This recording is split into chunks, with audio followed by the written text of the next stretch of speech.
Welcome to UTV. దేశంలో మరోసారి ఎన్నికల హడావిడి మొదలైంది. అస్సాం, కేరళ, తమిళనాడు, పుదుచ్చేరి రాష్ట్రాల్లో అసెంబ్లీ ఎన్నికలు జరగబోతున్నాయి. ఇందులో బీహార్లో మొదటగా ఎన్నికల నగారా మోగబోతుంది.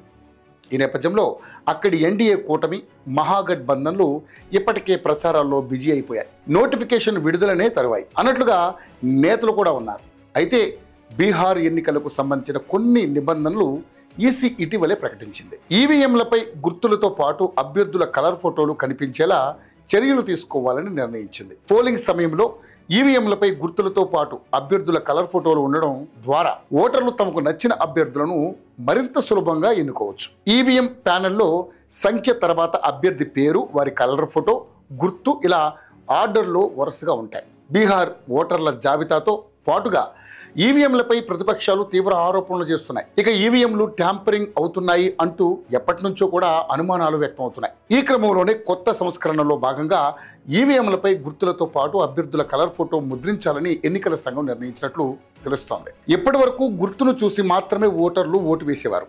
ఇకపై అభ్యర్థుల ఫోటోలను కూడా ఈవీఎంలలో అందుబాటులో ఉంచడం ద్వారా ఓట్లు గల్లంతయ్యే అవకాశాలు ఉండవు. తమ అభ్యర్థికి తాము ఓటు వేశామా లేదా అన్న స్పష్టత ఓటర్లకు వస్తుంది. ఇక ఎన్నికల నోటిఫికేషన్ విషయానికి వస్తే ఈసారి బీహార్లో అసెంబ్లీ ఎన్నికలను 3 దశల్లో నిర్వహించనున్నట్లుగా తెలుస్తోంది. నవంబర్ తొలి వారంలో తొలి దశ ఉండనుంది.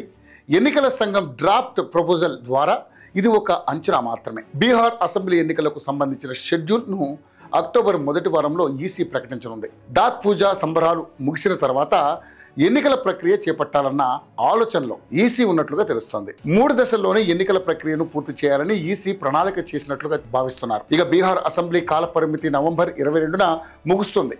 అయితే ఎన్నికలను ఆ తేదీలోగా పూర్తి చేయాల్సి ఉంటుంది. 2020లో కూడా బీహార్ ఎన్నికలను 3 దశల్లో నిర్వహించారు. అక్టోబర్ 28, నవంబర్ 3, నవంబర్ 7వ తేదీల్లో చేపట్టారు. ఫలితాలను నవంబర్ 10న వెల్లడించారు. ఈసారి కూడా అదే ఫార్మేట్లో జరుగుతుందనే అంచనా కూడా ఉంది. మరోవైపు పార్టీలు మాత్రం ఏ సమయంలో ఎన్నికలు జరిగినా తాము సిద్ధమని అంటున్నాయి. ఈసారి ఎన్నికల్లో మహాగఠబంధన్, ఎన్డీఏల మధ్య గట్టి పోటీ ఉంటుందని అనిపిస్తుంది.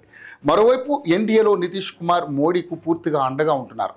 గతంలో బీజేపీని పరోక్షంగా ప్రత్యక్షంగా దెబ్బ కొట్టాలను చూసిన ఆయనే ఇప్పుడు బీజేపీ జపం చేస్తున్నారు. ఇందుకు కారణం ఆయనకు ప్రజల్లో ఉన్న వ్యతిరేకతనే అని తెలుస్తోంది. శుక్రవారం మోడీ బీహార్ పర్యటనలో కూడా బీజేపీని హైలైట్ చేస్తూ నితీష్ కనబరిచిన తీరు ఇందుకు నిదర్శనం అనిపిస్తుంది. ఇక రాజకీయాల్లో ఇవన్నీ కామన్ అయినా కూడా ఎన్నికల సమయంలో మాత్రం ఇవే కీలకం అవుతున్నాయి.